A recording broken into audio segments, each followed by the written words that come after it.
Assalamualaikum warahmatullahi wabarakatuh. Halo semuanya, nama aku Virginie Saryani Budi dari Universitas Komputer Indonesia, Fakultas Ilmu Budaya, jurusan Sastra Jepang. Di sini aku akan membahas tentang rasi, makanan pokok kampung adat Cirende. Video ini bertujuan untuk memenuhi tugas ujian akhir semester mata kuliah Manusia dan Kebudayaan oleh Ibu Nia Karniawati sebagai dosen pengampu. Mohon disimak ya. Rasi. Apa sih rasi itu? Rasi merupakan singkatan dari beras singkong yang artinya beras yang terbuat dari singkong. Rasi ini dijadikan makanan pokok oleh suku Sunda Wiwitan yang berada di Kampung Cirende. Kampung Cirende sendiri terletak di kota Cimahi, Kecamatan Cimahi Selatan, Kelurahan Lewi Gajah. Menurut sejarahnya, persebaran singkong di Indonesia diawali oleh Portugis pada abad ke-16 dan mulai ditanam pada 1810 Masehi. Mulainya peralihan makanan pokok warga Kampung Cirende ini diawali pada masa kolonial Belanda, di mana pada saat itu Indonesia mengalami kesulitan bahan pangan karena monopoli oleh pemerintah kolonial Belanda.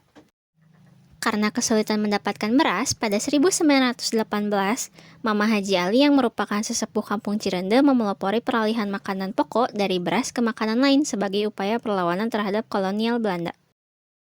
Berbagai bahan makanan dicoba sampai akhirnya menemukan yang paling cocok, yaitu singkong. Kemudian menantu Mama Haji Ali, yaitu Ibu Oma Asmana, menemukan cara mengolah singkong menjadi beras, yaitu rasi.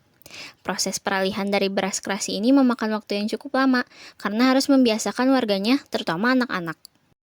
Sampai akhirnya pada 1924, masyarakat Cirende mulai menetapkan makanan pokok mereka menjadi rasi. Terhitung sudah sekitar 100 tahun sejak pertama kali rasi ditemukan. Warga asli Cirende yang tinggal di Kampung Cirende masih menggunakan rasi sebagai makanan pokok mereka. Mereka sangat memegang teguh pepatah Karuhun Cirende, yaitu Teboga sawah asal boga pare, teboga pare asal boga beas, teboga beas asal bisa nyangu, tenyangu asal dahar, tedahar asal kuat. Dari pepatah tersebut seolah merangkum sejarah rasi di mana nenek moyang Cirende kerap berpuasa mengonsumsi beras selama monopoli kolonial Belanda. Setelah membahas sejarahnya, bagaimana sih cara membuat rasi?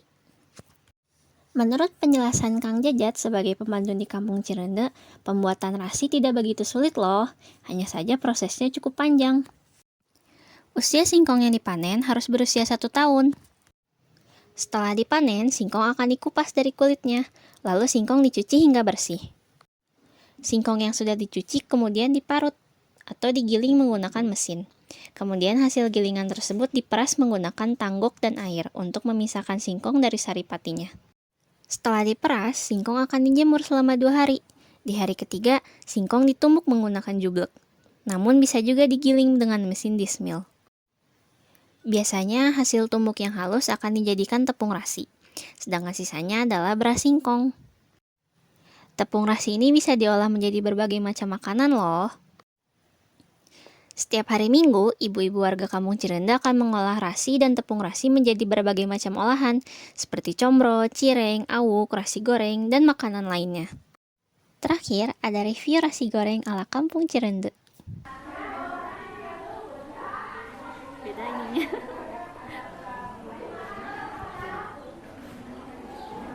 Gimana Mbak? Enak? Wes, mantap. Rasi goreng ini rasanya hampir mirip dengan nasi goreng loh. Yang membedakan adalah tekstur rasinya, tapi tetap enak. Kalian juga jangan lupa mencoba ya, bisa datang ke Kampung Adat Cirende untuk mencoba langsung. Sekian dari aku, mohon maaf bila ada kesalahan. Wassalamualaikum warahmatullahi wabarakatuh. Dadah.